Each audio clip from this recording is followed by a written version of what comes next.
Bet on Bears fans, another edition of the Chicago Bears podcast coming your way. Caleb Williams showed some really nice touch on today's practice, and Nate Davis not out there yet again. Is there a little bit of a competition? We're going to talk about all that and more on today's episode of the Chicago Bears podcast. Hit that like button, subscribe to the page, leave a 5-star review. Y'all know what to do. Appreciate you guys for tuning in and showing love as you always do. Let's start it off here, man. Let's talk about the guys not practicing and some of the concerns that we may see. Of course, we'll talk about Caleb Williams and maybe some of what we hope to see from him. Should he play in preseason or not? Let's start it off here, though. Not practicing today, Nate Davis, Kyler Gordon, Travis Homer, Ian Wheeler, Jacob Martin, and Nsimba Webster. The big question around the offensive line, of course, being Nate Davis and his availability with him not being there. Offensive line starters that you did get today, of course, the names that we normally see: Tevin Jenkins, Braxton Jones, Darnell Wright. But in place of the center and right guard, you had Coleman Shelton at center today with Ryan Bates at right guard in place of Nate Davis. And here's where, listen, this is really kind of the beginning of him not being out there. For the most part, he's been out there. Maybe this is legitimately him being banged up and different things like that. But I do have to wonder, especially with what we'd heard from Matt Eberflus Saturday, talking about, availability and how important it is to actually going out there and being able to build that continuity up that you're looking for. As much as he emphasized it in that press conference, I do wonder if there's some concern or if that was a direct shot to Nate Davis. Now, here's the thing: at the end of the day, Nate Davis is on a serious money deal right now, $10 million. I guess post June 1, you could save a little bit of money if you were to cut him this season. You basically save about $600,000. It's nothing, right? Do we have a concern that maybe you want to get him out of here sooner than later? I don't know if we're there yet. But according to Shane Waldron, there's no competition at right guard right now. He is slated to be the starting right guard if healthy. And that I do have a problem, because the if healthy has been the conversation around Nate Davis since he's gotten here in Chicago. Is this just a practice thing? Heck, give him a vet day. Don't say it's an injury if it's not an injury. But the concern is, that this is an injury, that this is something else that he's dealing with. This is something that has him banged up. And so for you to say there's no competition at right guard, while yes, Nate Davis may be the more talented, and while Nate Davis has been out there, Nate Davis has looked good at right guard. Dog, how long are we going to play this game?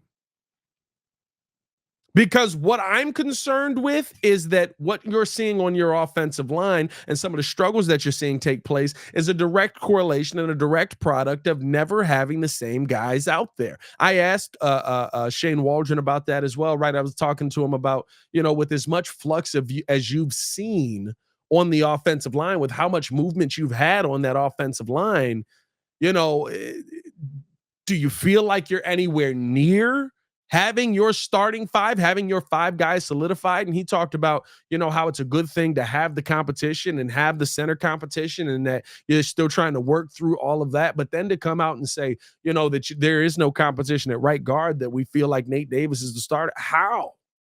You've got a rookie year quarterback coming in, trying to figure out his game. You've got continuously, right? The ups and downs that you're seeing as far as false start penalties and different things like that the offensive line is dealing with, the questions with the cadence, all of those, that you keep seeing those things, and you don't believe at all that it's because you keep moving guys around in that spot. You don't believe at all that it's because your right guard is consistently a different dude every single practice. You don't think that has anything to do with that. I have some questions on that. Now, am I talking, I'm not talking about moving on from Nate Davis. because I think that it would make it very tough to move on from him this season because you're not saving anything. At a minimum, if he's a guy who's out there at moments, he's a really good backup right guard. Does it create a little bit of a rift there? Maybe. But I don't think Nate Davis is a part of your long-term plans with how he's been in the short term on this team. So I don't think that the Bears are in a position to move on from Nate Davis at this point, especially when next season, if you move on from him, you say basically like I think $10.7 million. So it's more beneficial for you to move on from him next season anyway. But as far as getting a solid five, a solidified five names that you can put out there consistently and have those guys on the field ready to go, I think you have to ask some questions on, okay, is Nate Davis a part of this? At least in my mind, those questions need to be asked. And maybe we'll see the Chicago Bears go out there and ask those questions as practice continues and as we see practice go on. But with no Nate Davis out there today, like I said, the offensive line, a little bit up and down today, a little bit up and down, but we saw some really, really nice things from Caleb Williams. Caleb showed some really nice touch on a couple of passes that he was able to get through. I mean, there was one to Keenan Allen I thought was just a phenomenal touch pass, floats it just outside of the hands of TJ Edwards. TJ Edwards tried to jump up. I literally, because we were inside today, so I literally thought it was an interception. I was like, TJ's right there. He's in the spot. And then it's just this float, and you just see it go right over TJ's head, and it lands in the arms of Keenan Allen. He toe taps. Jack Sanborn said he might not have got the toes in. He talked about that in his post practice presser. He said, I don't know if he got the toes in, but they gave it to him. They said touchdown. If we went to review, there might be some more questions. But, you know, those are the kind of things that get you excited about. And then it's not just the one and dones, right? 2 plays later, and you want to talk about a young man who is throwing with anticipation. He's got Rome Odunze on the other side of the field, cutting out a little out route left, just throws it to the spot where it's supposed to be. Boom, let's get it in there. As you've got 2 DBs closing in on this ball, it gets into the hands of Rome Odunze for another touchdown. And this is big for a couple of reasons. One, you're seeing the anticipation from Caleb Williams. You're seeing him be able to go out there and now trust his wide receivers. You're seeing more of that on a more consistent basis. And I think that, right, with the Bears being an install, the fact that we're getting towards the end of install, those are the things that you do want to see from the young Caleb Williams. Those are the things that you do want to see Caleb be able to go out there and do more consistently. But it's also the fact that you're seeing him build this trust with his wide receivers that seems to be, I think you guys are going to be in your spots. And so I'm anticipating that you're going to be in your spots. I'm letting this go as if I know Keenan Allen, DJ Moore, Rome Odunze is going to be where Keenan Allen, DJ Moore, Rome Odunze are supposed to be. And seeing that from a young quarterback is leaps and bounds and improvement this season. I think that there's just more of a trust early on here. Now, you want to see that when you start to get into the games, but the anticipatory throws is something that he was praised for coming in. It's something that DJ Moore praised him for coming in. And it's something that, listen, at the end of the day, there's no way that you can't see it, even with the ups and downs that we're seeing on this offense, trying to figure things out, trying to find their place in it right now. And it's to me, looking offensively through the offensive lens of this team, it's one of the things that is going to allow them to get on track the quickest. Caleb trusting the system, trusting what he's seeing, trusting what Shane Waldron is putting out there, and being able to consistently go out there and say, okay, this is what it's supposed to be. Let me do my job and put the ball where it's supposed to get to. And I think that's the thing that you want to see from a young quarterback, just the belief that I can go out here and do my job, a belief that I can go out here and I can get something, I can make something happen that maybe it's just part of me. Maybe it doesn't have to all be me. It's just me trying to make this play to get it to this spot.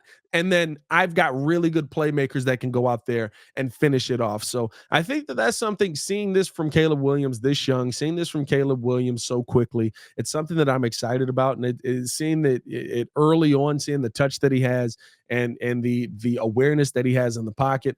Those are the things that I do like that we're seeing from Caleb Williams. Now, I do want to know how you guys feel, man. Let me know in the comments below. I'll be down there talking with you guys as well. Do you feel like the anticipatory throws? Do you feel like those are things that the Bears should be able to hang their hats on as we get into the season? Like I said, I'll be talking to you guys down in the comments as well. I don't know if we'll see them in preseason week 1, though.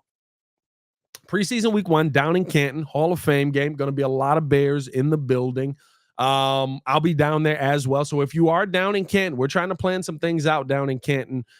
So if you are down in Canton, stay tapped in with us. If you're a Bears fan down in Ohio, pull up on us, man. We're going to put some dates and different things out that we want to do throughout the city and have a good time with you guys down there as well. So tap in with us. But the biggest question around Caleb this week has been, have you heard anything about you playing? He says he hasn't heard anything about him playing. Should Caleb Williams be playing in preseason week 1? And the thing that we heard from Caleb in his post-practice presser was that he wants to play. He wants to go out there and be a part of the Hall of Fame game. He wants to get those reps in.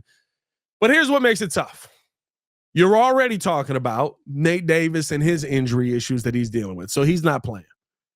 You're already talking about being 2 running backs down as far as Travis Homer and Ian Wheeler. So you went out and signed Demetric Felton, who was out there today, was practicing today. So he's getting some work in early already. He's probably the guy that's going to be out there playing. Tevin Jenkins is an injury prone guy, right? Like, you've got your concerns on your offensive line, which means your number 1 offensive line isn't going to be out there. DJ Moore and Keenan Allen probably will not be playing in your first preseason game, which means you're getting run between Caleb Williams and Rome Odunze. If that's all you're getting, I don't know if you chance that. I don't know if you take that chance. I don't know if you definitely don't put him out there against the second unit or with the second unit offensive line that's out there trying to block a second unit defensive line with a bunch of guys who are saying, I want to make this team. Me personally, I think it's beneficial for you to go out there and put your first team unit, because at the end of the day, guys are football players. I'm sorry. I'm not saying play them for a half. I'm not saying, right, show them everything in the world, but guys are football players. And we're talking about being afraid to let them go out there and play football.